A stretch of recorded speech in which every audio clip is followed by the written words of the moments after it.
Saudações pessoal, mais uma vez nos encontramos aqui no canal Foco na Física, agora na parte 2 do vídeo sobre corrente elétrica, para agregarmos ao tema alguns pontos conceituais que são importantes nesse estudo. Desde já agradeço a todos que assistem nossos vídeos, se inscrevam no canal e propaguem para seus amigos. Vamos ao conteúdo. Bem, em continuidade ao que abordamos no vídeo anterior, vamos considerar que, ao longo da extensão de um condutor, uma área transversal esteja sendo atravessada por um fluxo de elétrons num pequeno intervalo de tempo. Como nós podemos observar na animação, quando um condutor se submete à ação de uma DDP entre seus terminais, veja na animação, nós temos aqui o lado direito do fio condutor conectado ao polo positivo de uma fonte de tensão, né? E o lado esquerdo do condutor conectado ao polo negativo. Logo, o condutor está sendo sujeito à ação de uma DDP entre os seus terminais. Como nós sabemos, de imediato se estabelece um campo elétrico do polo positivo para o polo negativo ao longo de toda a extensão do condutor, né? Esse campo elétrico gera uma força elétrica e faz com que os elétrons desenvolvam uma corrente elétrica, ou seja, um movimento ordenado sobre a ação da força. Mas como eu estou apontando para vocês aqui, observa essa posição marcada aqui, que é a posição de partida da bolinha verde, que está representando o movimento de um elétron aqui, né? E também a sua posição de chegada. Veja bem, como sabemos, os elétrons se chocam com os íons da rede, né, sofrendo desvios em suas trajetórias. Embora o movimento resultante seja o deslocamento de um ponto a outro, então eu marquei um ponto inicial e um ponto final aqui, para a gente observar o movimento de arrasto desse elétron representado pela bolinha verde da animação, né? Nós vamos observar que, por exemplo, né, a trajetória desse elétron foi essa que aparece aqui em cima, né? Bom, essa região sombreada, marcada também aqui na figura da animação, representa uma área transversal do condutor. A partir desse resumo de informações, nós podemos destacar algumas considerações bastante importantes. Vejamos. Imaginemos um condutor que não esteja ligado a nenhuma fonte de tensão elétrica, né? Conforme nós podemos observar aqui no desenho do fio, aqui do lado direito, né? Vamos representar aqui nesse ponto a sua superfície transversal. Então, o que é que nós podemos dizer sobre isso? Observe, na ausência de uma DDP, ou seja, já que o condutor não está ligado a nenhuma fonte de tensão, logo ele não estará sujeito à ação de um campo elétrico. Os elétrons livres que se movem ao longo desse condutor passam por essa superfície transversal nos dois sentidos, em relação à nossa observação aqui, para a direita e para a esquerda, né? E isso ocorre bilhões de vezes por segundo, ainda sabendo que nessa situação não está existindo nenhuma corrente aqui no condutor. Então, essa animação aqui, como nós podemos ver, mostram como ocorre o movimento desses elétrons livres, né? Eles interagem aí com os átomos, né, do condutor, né, da rede cristalina, e atravessam essa superfície transversal tanto na ida quanto na volta. E continua a interagir aqui com os átomos do condutor, né? Sobre a velocidade aqui em cima desses elétrons, né, a velocidade que eles desenvolvem nesse movimento aleatório. Então, em função da temperatura, essa velocidade é da ordem de 10 a 6 metros por segundo, ou seja, 1 milhão de metros em cada segundo. Realmente é muito veloz, né?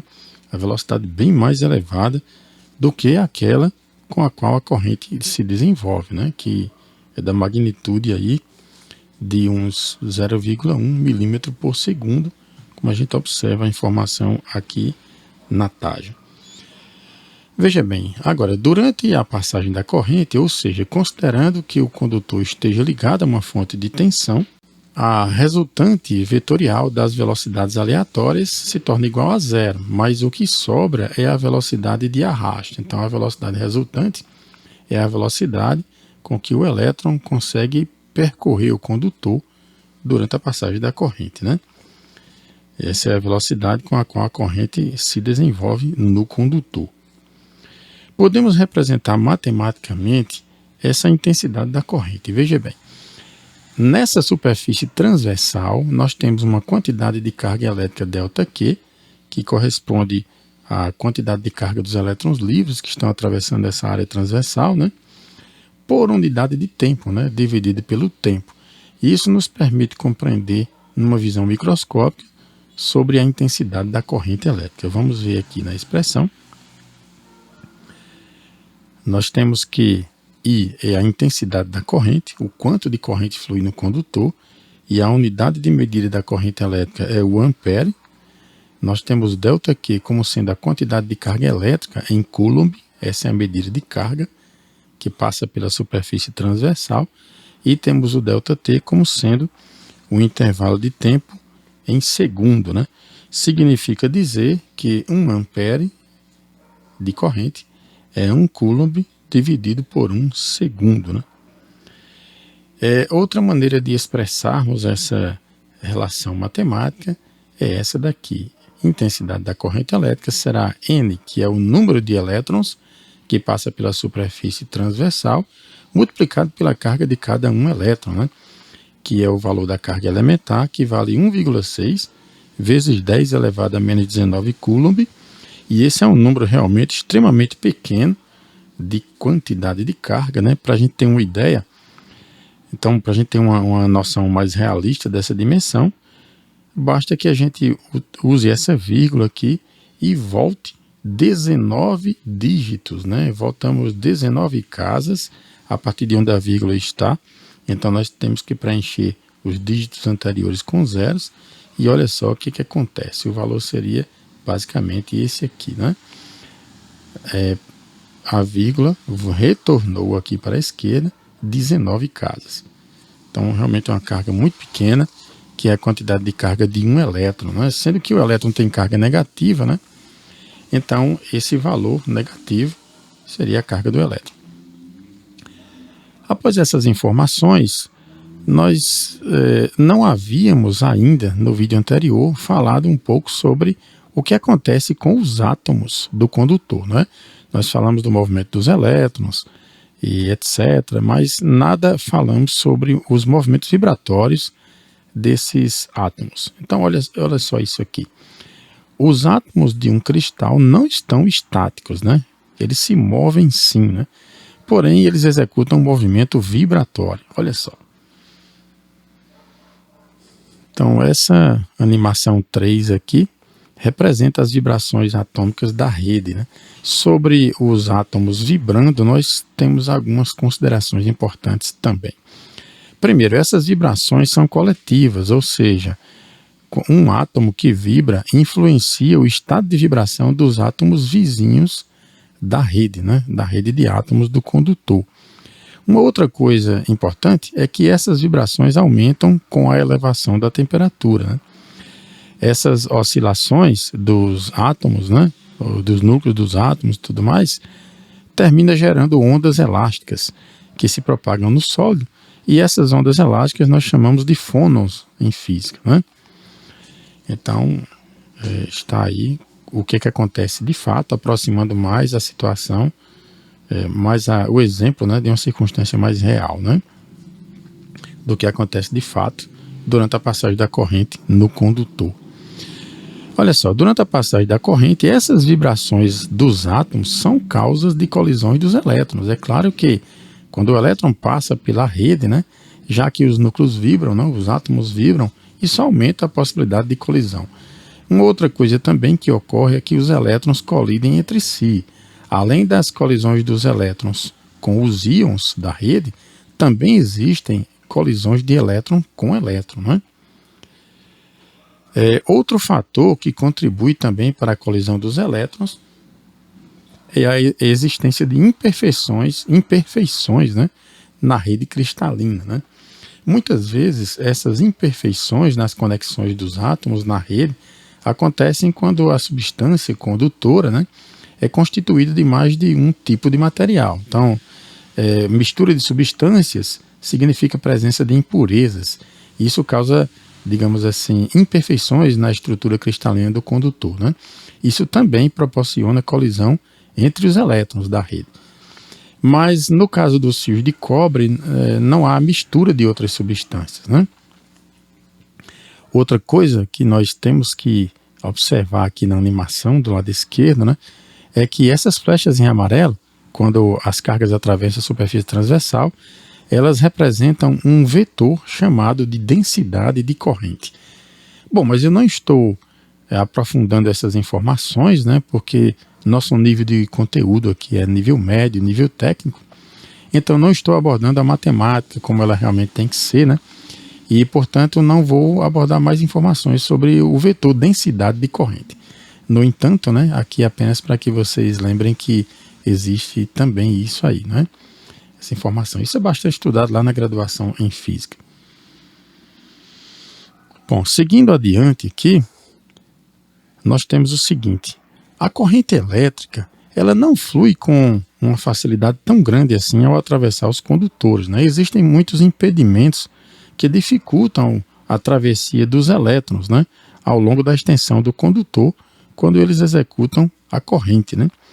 Como nós vimos agora há pouco, as causas dessas dificuldades são colisões de elétrons com elétrons, dos elétrons com os íons, as vibrações dos átomos, né, que geram os fônons, né? Então tudo isso contribui para dificultar a passagem da corrente.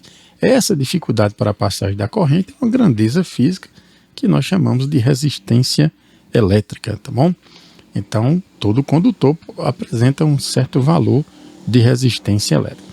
Vamos observar aqui mais alguns desenhos e algumas animações. Olha só, nós temos um fio condutor. Vamos ligar esse fio condutor numa diferença de potencial, ou seja, numa tensão elétrica. Aí nós vamos precisar aqui dessa pilha da figura, né? Fornece uma tensão elétrica U.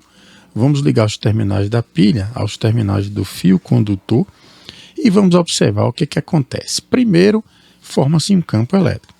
Esse campo elétrico invade toda a extensão do condutor e ele é muito rápido, né? Então, em seguida, né, nós temos aí uma corrente elétrica. Como é que essa corrente elétrica se forma?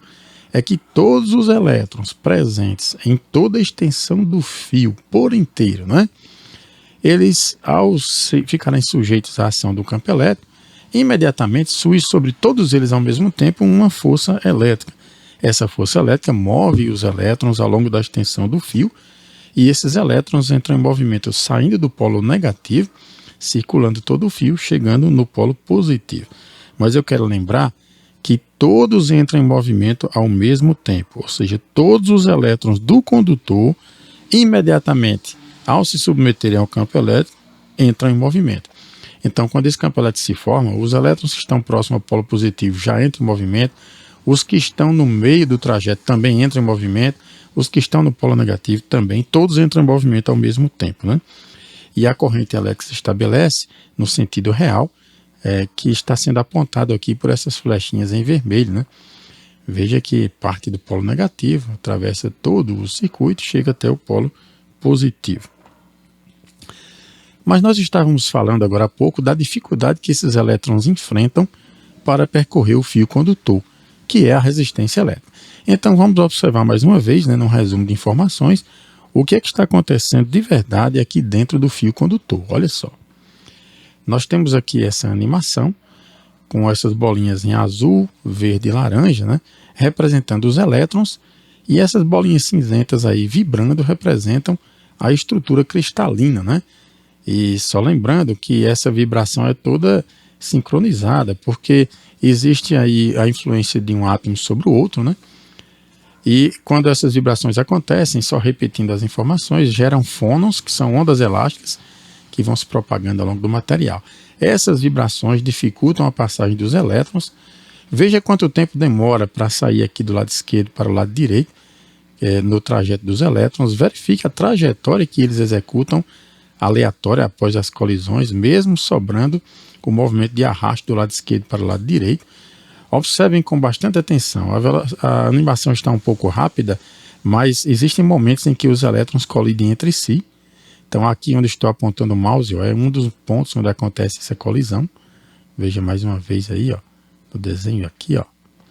Também ocorre colisão aqui da bolinha verde com a bolinha laranja. Então nessa animação estamos representando várias dificuldades para a passagem da corrente, né? Como nós sabemos, essa dificuldade representa a presença de resistências elétricas, né? Bom, vamos comentar um pouquinho rapidamente sobre isso. As propriedades de condução elétrica do material, né, depende da população de elétrons livres, ou seja, quanto mais elétrons livres o material tiver, mais tranquilamente a corrente vai fluir, né? Embora existam as dificuldades, as resistências elétricas, né? Ou seja, quando os elétrons já estão na banda de condução, o que seria a banda de condução? São os elétrons na região em que eles se movimentam livremente, né? É diferente da banda de valência. A banda de valência é a posição do átomo, embora esteja na última camada da estrutura atômica, né? Esses elétrons ainda estão sob influência, sobre comando ou domínio do átomo. Na hora que esses elétrons saem da camada de valência, seria a banda de valência, ainda com compromisso com o átomo. Quando eles saem da camada de valência e seguem para a banda de condução, ou seja, eles perdem totalmente a prisão em relação àquele átomo. Eles ficam totalmente livres e não dependem mais daquele átomo, não está mais no domínio do átomo. Então, esses são os elétrons livres, né, que eu estou falando. Quanto maior a população de elétrons livres, melhor é a condutividade elétrica do material. Mas é claro que um material que tem poucos elétrons livres, ele não é um bom condutor, né? Uma grande população de elétrons livres significa alta condutividade elétrica e baixa resistividade, consequentemente baixa resistência elétrica do material. Mas se o condutor tem elétrons muito próximos da região do núcleo de seus átomos, né, a força de atração elétrica fica muito mais intensa e aí é mais difícil arrancar esses elétrons da banda de valência para a banda de condução. Isso quer dizer que esse material não é um bom condutor elétrico e pode até mesmo chegar a ser um isolante, né? Outro fator que contribui para o aumento da resistência elétrica é o aumento da temperatura. Quando o condutor é aquecido, né, aumenta a agitação, né, dos átomos, então aumentam as vibrações e, consequentemente, aumenta ainda mais as colisões dos elétrons e eles colidem mais rapidamente, né, do que anteriormente, quando a temperatura era mais baixa. Isso também amplia a dificuldade para a passagem da corrente, ou seja, quando há aquecimento, há um aumento da resistência elétrica do condutor, certo? Nos materiais isolantes, os elétrons das últimas camadas, eles estão muito próximos do núcleo, como eu falei, e é necessário realmente muita energia para arrancá-los dali. Então, geralmente, isso significa dizer que não há elétrons livres, ou a quantidade de elétrons livres é muito pequena, né? E, além do mais, é bastante difícil colocar esses elétrons na banda de condução, daí que não pode haver condutividade da corrente elétrica, né? Condutividade elétrica, né? Então aí se caracteriza os isolantes, né? As oscilações dos átomos geram os fônons aí, as ondas elásticas, né? Elas contribuem sim para a resistividade elétrica. Sendo que a resistividade elétrica é uma propriedade do material, né? É uma característica do material. Se dividimos a tensão elétrica aplicada aos terminais do condutor pela corrente I que atravessa esse condutor, o que nós vamos obter é a resistência elétrica, né? Estamos falando da resistência do dispositivo, do condutor. Esse R é a resistência elétrica medida em ohm, U é a tensão elétrica medida em volt e esse I é a intensidade da corrente elétrica medida em ampere. Bom, mas nós podemos escrever também uma relação matemática para a resistência elétrica quando nós nos referimos a fios condutores. A resistência elétrica do fio é diretamente proporcional ao seu comprimento. Quanto maior o comprimento do fio, maior será a resistência elétrica. Essa letrinha aqui é uma letra grega chamada ρ. Ela representa a resistividade elétrica do material, que é medida em ohm vezes metro. L é o comprimento do fio, medido em metro. Veja que a resistência é inversamente proporcional à superfície transversal ou área transversal, o que quer dizer que fios mais finos tem mais resistência elétrica, né? Dificulta mais a passagem da corrente. Fios mais espessos, mais grossos, significa dizer que a corrente elétrica flui melhor, né? A própria relação matemática mostra isso, né? Nos circuitos elétricos, os condutores que apresentam resistências elétricas intencionalmente são chamados de resistores. Vamos ver alguns desses dispositivos utilizados na eletrônica, na eletricidade. Então, olha só, isso aqui é uma figura que mostra um tipo de resistor, que é um resistor de precisão, utilizado bastante na eletrônica. Temos aqui um outro resistor, né? A diferença é que um tem mais cores aqui, ó. Um tem 5 cores e o outro tem 4 cores, né? Isso tem diferença na precisão do valor da resistência elétrica. Nós temos também aqui um modelo de resistor ou resistência bastante usado em mesas térmicas. Essas mesas térmicas, por exemplo, são aquelas mesas utilizadas em restaurantes, né? Essa resistência, ao ser atravessada por corrente, ela aquece e mantém a mesa aquecida o tempo todo. Eles têm esse símbolo aqui abaixo, pode ser o símbolo da esquerda ou da direita, né? Então, nos circuitos, nos esquemas elétricos ou eletrônicos, esses símbolos representam a presença de um resistor, né? Outra coisa que nós podemos ter aqui, por exemplo, é um potenciômetro, né? É outro componente eletrônico, também utilizado propositalmente para apresentar um certo valor de resistência, né? E ele é um resistor variável, né? Porque, como a própria figura já mostra, né? Nós podemos girar aqui o cursor do dispositivo, né? E nós girando o cursor, nós podemos variar os valores de resistência, né? Esse é bastante utilizado, por exemplo, nos equipamentos eletrônicos, quando você aumenta ou diminui a intensidade sonora, né, de algum equipamento. Temos um outro resistor variável, esse aqui em vermelho, que ele é o conhecido trim-pot, também é um resistor de ajuste, né? Então coloca-se aqui, por exemplo, aqui uma chave de fenda e gira-se o dispositivo até obter o valor específico desejado de resistência com uma certa precisão, né? Aqui nós temos o símbolo gráfico de um potenciômetro, o símbolo gráfico de um trim-pot. Lembrando que esses símbolos podem mudar, né? Aqui são apenas um tipo de simbologia, né? Mas existem outras. Para a gente finalizar o nosso vídeo de hoje, pessoal, olha só as informações aqui, ó. A resistividade elétrica é uma propriedade do material de fabricação do dispositivo, né? Então, por exemplo, um pedaço de alumínio, né, um condutor de alumínio, ele tem uma resistividade que é característica do próprio alumínio, né? Agora, o pedaço por inteiro, que seria o dispositivo resistivo, né, ele apresenta uma resistência R. Então, essa resistência R acima é uma característica do dispositivo, da peça, né, do componente, enquanto que o material de fabricação tem uma resistividade. Essa é a diferença. A resistividade é mais um aspecto microscópico, né? E a resistência elétrica é uma característica macroscópica, tá bom? Tanto a resistência quanto a resistividade elétrica dos materiais podem mudar de acordo com a temperatura. Nós falamos sobre isso, né? Temperaturas mais elevadas significa resistências maiores, né? E vice-versa. Num ponto microscópico do material, nós também podemos dizer que a divisão do campo elétrico, o vetor campo elétrico, pelo vetor densidade de corrente, né? A divisão do vetor campo elétrico pelo vetor densidade de corrente, também nos fornece informações sobre a resistividade elétrica do material. Tá, ok? Nós vamos saber, com essa relação que aqui está na teoria, né? Mas é uma relação matemática, o quanto de elétrons flui numa área transversal a partir de um certo campo elétrico que invade aquela região.